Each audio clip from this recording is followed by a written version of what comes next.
Continuamos hoy, amigo oyente, nuestro estudio en el primer capítulo de la Epístola de Santiago.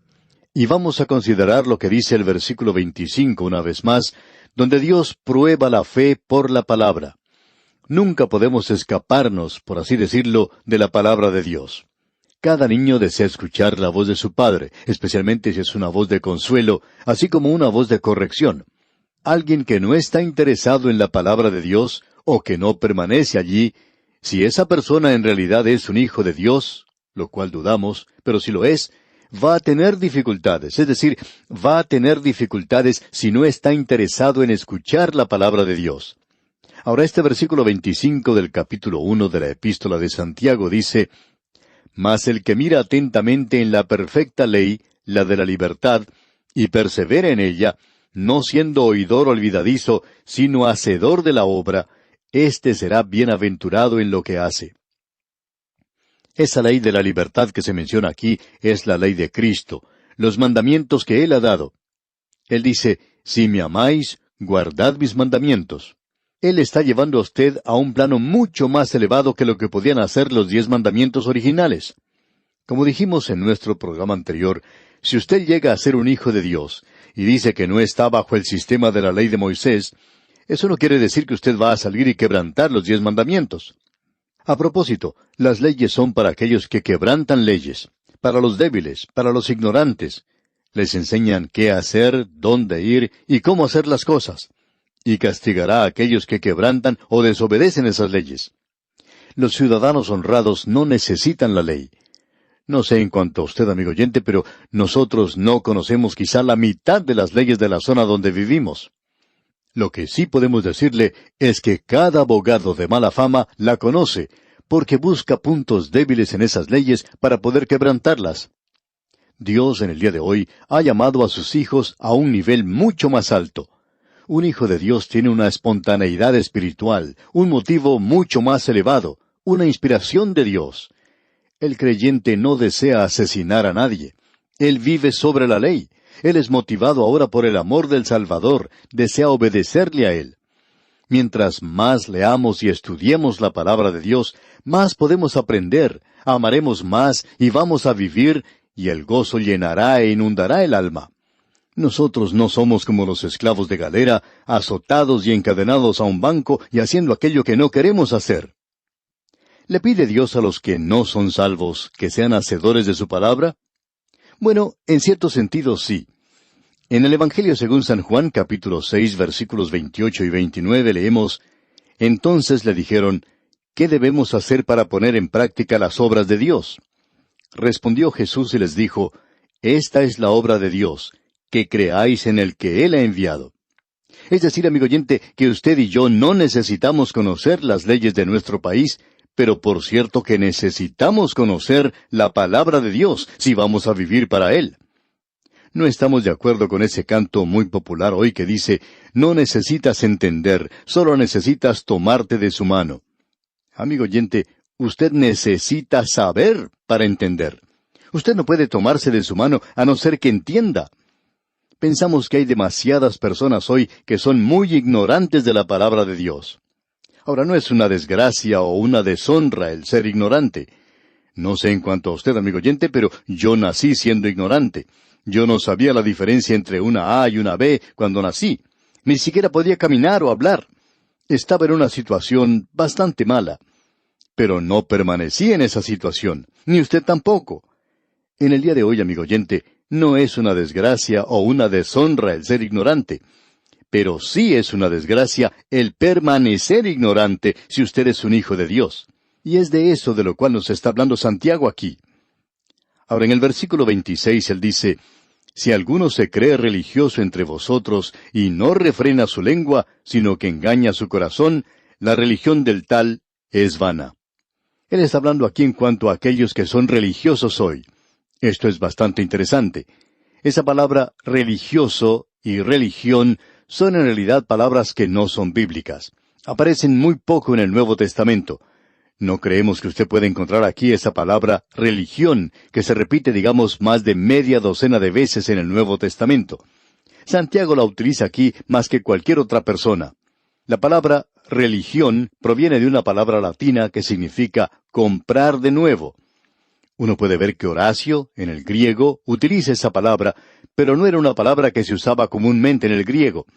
Él hablaba de la religión de los sacerdotes egipcios, y tenía que ver con el pasar por un rito y una ceremonia y cosas por el estilo. Hay muchas religiones hoy que pueden demostrar que tienen seguidores fieles y muy celosos, pero no creemos que usted pueda llamar creyentes a ninguno de ellos, solo porque se conforman a ciertas formas exteriores de rito, porque el cristianismo, como hemos dicho en muchas ocasiones, no es una religión, es una persona, y esa persona es Jesucristo, el Hijo de Dios. Y usted o lo tiene a Él o no lo tiene. Esto es algo muy obvio, por cierto. Si alguno se cree religioso entre vosotros y no refrena su lengua, sino que engaña su corazón, la religión del tal es vana. ¿Qué podemos decir ahora en cuanto al creyente? Santiago va a decir mucho en cuanto a él. Más adelante va a decir mucho en cuanto al Hijo de Dios y en cuanto a este asunto de la lengua. Vamos a decir aquí sencillamente que cuando lleguemos al capítulo 3, hablaremos de la lengua que necesita ser controlada. Alguien ha dicho, usted no puede creer la mitad de lo que uno escucha hoy, que pueda repetirse. Y ese es el problema que existe en muchas iglesias hoy. Tenemos demasiadas personas con lenguas sueltas. Ahora, en el versículo 27, Santiago habla de la religión pura. Si usted en realidad quiere una religión y aquello que es sin mácula, creemos que la podemos reconocer aquí mismo. Leamos el versículo 27. La religión pura y sin mácula delante de Dios el Padre es esta: visitar a los huérfanos y a las viudas en sus tribulaciones y guardarse sin mancha del mundo. Esta es una declaración tremenda, amigo oyente. En este versículo tenemos que lo puro está del lado positivo, mientras que sin mácula está del lado negativo. Usted necesita tener ambas cosas si tiene la verdadera clase de religión. Y por cierto que el cristianismo debería producir esto. Por el lado positivo, él dice que se debe visitar a los huérfanos y a las viudas en sus tribulaciones. Esto significa lo siguiente, que un hijo de Dios debe estar en contacto personal con los dolores y las tristezas del mundo y con los problemas de la gente en el mundo. Aquí podemos observar que los políticos actúan con mucha inteligencia. Ellos tomaron esto de la Biblia, digamos de paso. Ellos salen a la calle y se reúnen con la gente y le dan la mano y hacen de esto un contacto personal. Nosotros, como creyentes, debemos actuar de esta manera. Debemos salir y hacer contactos personales con las demás gentes. Esto hace que la gente responda. Y debemos ir a donde está la gente, y pensamos que existe un gran peligro en el hecho de que tenemos una religión de santuario y no tenemos una religión de las calles. Y necesitamos eso. Esto significa que si usted o yo, nosotros, estamos en contacto con el mundo, debemos estar en contacto con el mundo con una ternura y amabilidad y debemos ayudar a los demás. Veamos ahora el lado negativo. Dice que esa persona se guarda sin mancha del mundo. El contacto con el mundo no quiere decir que uno deba mezclarse en las cosas del mundo. El Señor Jesucristo dijo, no ruego que los quites del mundo, sino que los guardes del mal. Por tanto, usted y yo, amigo oyente, debemos tener este contacto personal. Y permítanos darle aquí una ilustración. Ocurrió que un muchachito muy pequeño perdió a su madre. Su papá trató de criar al muchachito solo y por supuesto tenía que ir a trabajar, y hubo un matrimonio que tenía interés en este jovencito. Eran personas muy ricas y también parientes.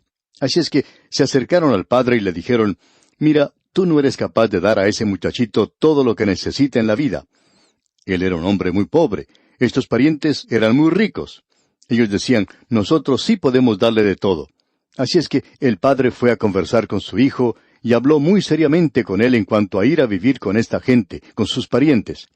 Él le dijo a su hijito, ellos te pueden dar una bicicleta, juguetes, regalos maravillosos en la Navidad y te llevarán a pasear muchas veces. Ellos pueden hacer muchas cosas por ti que yo no puedo hacer. Y el hijito contestó, yo no quiero ir con ellos. El padre le preguntó entonces, ¿por qué? Y el niño respondió, porque ellos no me pueden dar a ti. Y eso era lo que este muchachito quería. Y hay muchas personas hoy, amigo oyente, que desean tener un contacto personal. Y uno puede traerles un contacto cristiano, a gente que necesite esa dulzura, y ese amor y consideración y amabilidad. Pero debemos recordar que debemos guardarnos sin mancha de este mundo, porque uno no puede mezclarse tanto en eso que puede llegar a ser algo muy peligroso. Bien, con esto llegamos ahora al capítulo 2 de esta epístola de Santiago. Y a los primeros 13 versículos de este capítulo, vemos que Dios prueba la fe, por la actitud y la acción en cuanto a la distinción de las personas. ¿Cómo trata usted a la gente que está en una posición diferente a la suya en la sociedad? ¿Cómo trata usted a una persona rica? ¿Cómo trata usted a un hombre pobre? ¿Cómo trata usted a la persona de la clase media? ¿Cómo trata usted a esa gente con la cual se encuentra hoy? Y Santiago va a hablar de esto en esta porción de las Escrituras ante nosotros. Esta sección que tenemos aquí es en realidad una guerra de Dios contra la pobreza. Lo interesante es que es una guerra de Dios contra las riquezas. Es una guerra de Dios contra las pobrezas y las riquezas. Esto es algo diferente a lo que hace un gobierno.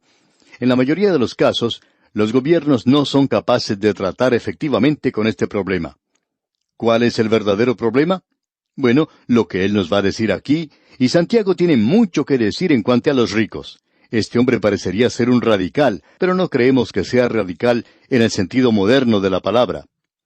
Amigo oyente, él por cierto que habla muy duro contra los ricos en el capítulo 5 de su epístola. Encontramos allí que habla directamente a los ricos. Y aquí él tiene algo que decir en cuanto a esto. Las riquezas y la pobreza pueden ser una maldición, y parte de la maldición del pecado sobre la raza en realidad es la pobreza y las riquezas. Usted recuerda que el escritor de los Proverbios dice, «No me des pobreza ni riqueza». La gente más difícil de alcanzar en el presente son aquellos que se encuentran en pobreza, así como también aquellos que forman parte del grupo más rico. Parece casi imposible el poder alcanzar a cualquiera de estas dos clases hoy con la palabra de Dios. ¿Cuál es el problema? Bueno, el problema en realidad es una falta de balance en la riqueza del mundo. El gran problema no se encuentra en realidad entre los partidos políticos, tampoco se encuentra entre las razas. No pensamos que sea ese el problema de este mundo.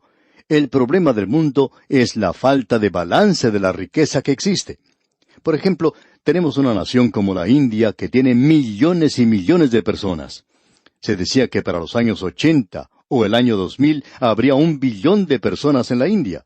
Y aún con esa población tan tremenda, que tienen una quinta parte de la población del mundo, en ese lugar existe el hambre y la malnutrición. Se mueren de hambre miles de personas allí. Y uno puede observar el lujo y la abundancia que tienen los ricos. Dios habla de ese problema en esta epístola. Él está del lado de los pobres. Nos agrada mucho ver esto. Después de todo, cuando el Señor Jesucristo vino a este mundo, Él no nació en una familia rica. Él nació para morir en la cruz. Él nació en la pobreza. Él nació en un pesebre prestado. Él tuvo que pedir comida prestada a un muchachito para alimentar a la multitud. Él habló desde un bote prestado. Él nunca tuvo un lugar donde reclinar su cabeza. Él tuvo que pedir prestada una moneda para ilustrar una verdad. Y allí tenemos una razón doble por la cual él pidió prestada esa moneda. Él quería utilizar el dinero de otro hombre, pero no tenía dinero en sí mismo. Él pidió prestado un pequeño asno para entrar a Jerusalén. Él pidió prestado una habitación para celebrar la Pascua, y él murió sobre una cruz prestada en realidad. Esa cruz pertenecía a Barrabás, no le pertenecía a él. Le colocaron a él en una tumba que tampoco le pertenecía, sino que era de José de Arimatea. Amigo oyente, él va a hablar aquí en cuanto a la pobreza y a la riqueza. En cierta ocasión, un predicador se dirigió a una clase de estudiantes, en la mayoría pobres. Muchos de ellos tenían que pedir dinero prestado para ir a la universidad, y además tenían que trabajar para pagar ese dinero y la escuela. Y ese hombre habló en la reunión, y él estaba ganando mucho dinero por la tarea que realizaba. Y este hombre hablaba en esa ocasión sobre el tema de las bendiciones de la pobreza. Pero, amigo oyente, ese hombre no tenía un mensaje para los jóvenes. ¿Cómo podía él hablar en cuanto a la pobreza cuando estaba ganando tanto dinero, mucho más dinero que aquellos que le escuchaban? Así es que lo que él decía entraba por un oído y salía por el otro. No alcanzaba a esa gente. Parte de la maldición que el Señor Jesucristo tuvo que llevar en sí mismo fue la pobreza. Y las riquezas, amigo oyente, pueden ser también una maldición, y Él nos va a mostrar eso en esta epístola. El apóstol Pablo ya dijo, raíz de todos los males es el amor al dinero. Y por cierto que el apóstol Pablo y Santiago ya se han puesto de acuerdo en todo esto. Uno puede gastar su dinero en cosas malas. Uno puede depositar su dinero en un banco equivocado. Se nos dice que no debemos reunir tesoros para nosotros mismos aquí en la tierra. Debemos poner nuestro tesoro en el cielo. Dios dice, yo tengo un banco que estará allá arriba para ustedes. Santiago será bastante duro con los ricos aquí. Vamos a ver eso en el capítulo 5 de esta epístola. Y en el libro de Proverbios, capítulo 30, versículo 8, leemos, no me des pobreza ni riqueza. Esta debería ser la filosofía de un creyente. Ahora, ¿cuál es la solución de Dios para el problema de la pobreza? No es el robar al rico para cuidar al indigente, al perezoso, al indolente, al borracho, al vagabundo, a aquellos que no quieren hacer nada. Por otro lado, Dios nunca destruye la dignidad y el respeto propio y la integridad y el honor del pobre colocándolo a recibir caridad de los demás. La guerra de Dios contra la pobreza y las riquezas no marchan bajo el estandarte del dinero donde puede haber millones. Tampoco se dirige a la cabeza del estómago primordialmente, sino al corazón. Guerra contra las distinciones y las divisiones de los creyentes. Y de esto es que nos habla aquí y ha sido producido por el dinero, por supuesto. El pobre y el rico. Escuchemos ahora lo que dice el primer versículo de este capítulo 2 de la Epístola de Santiago. Hermanos míos, que vuestra fe en nuestro glorioso Señor Jesucristo sea sin acepción de personas.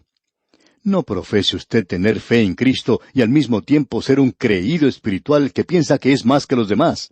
No se una a una camarilla en la iglesia. Todos los creyentes son hermanos, y eso tiene que ver con las denominaciones en el cuerpo de Cristo. Hay una comunión de los creyentes y una amistad. Esto debería ser como bandera sobre ellos siempre. Santiago se está dirigiendo aquí a la comunidad concreta de los creyentes, a los ricos, a los pobres, a los que tienen influencia, a la gente común, a los de arriba como a los de abajo, a los esclavos como a los libres, a los judíos y a los gentiles, a los griegos y a los bárbaros, al hombre y a la mujer. Todos ellos son uno en Cristo en cuanto llegan a Cristo. Él está dirigiéndose a los creyentes ahora, a la hermandad, al cuerpo de los creyentes. Y el Señor Jesucristo es un denominador común. La amistad y la comunión es la moneda legal entre los creyentes. Amigo oyente, el Antiguo Testamento le enseñaba a Israel que no tuviera acepción de personas, a los ricos o a los pobres. Dios les enseñó eso en el sistema de Moisés. Y Simón Pedro aprendió cuando él se dirigió a Jope, cuando Dios hizo descender ante él toda esa clase de animales, y Pedro dijo, en verdad comprendo que Dios no hace acepción de personas. Y en el libro de Levítico, capítulo 19, versículo 15, Dios dice, no harás injusticia en el juicio, ni favoreciendo al pobre, ni complaciendo al grande. Con justicia juzgarás a tu prójimo. Y a un hijo de Dios soy. Ahora él utiliza una ilustración en el versículo 2 donde dice, porque si en vuestra congregación entra un hombre con anillo de oro y con ropa espléndida, y también entra un pobre con vestido andrajoso, aparentemente los creyentes judíos se reunían en una sinagoga. Usted puede ver, amigo oyente, que aquí vamos a tener una ilustración fantástica, y esto va a golpear duro. El anillo de oro no significa un solo anillo, sino que significa que este hombre tiene sus dedos cargados con anillos de oro. Eso era una evidencia de riqueza. Con ropa espléndida significa ropa muy buena, muy fina, contrastando con la ropa que usa una persona pobre. Y existe una discriminación que se hace en favor del rico. Pero tendremos que esperar, Dios mediante, hasta nuestro próximo programa para hablar en cuanto a esto. Mientras tanto, le sugerimos, amigo oyente, que lea todo el capítulo 2 de la Epístola de Santiago para estar familiarizado con lo que diremos en nuestro próximo estudio. Será pues, hasta nuestro próximo programa, es nuestra oración que Dios le bendiga abundantemente.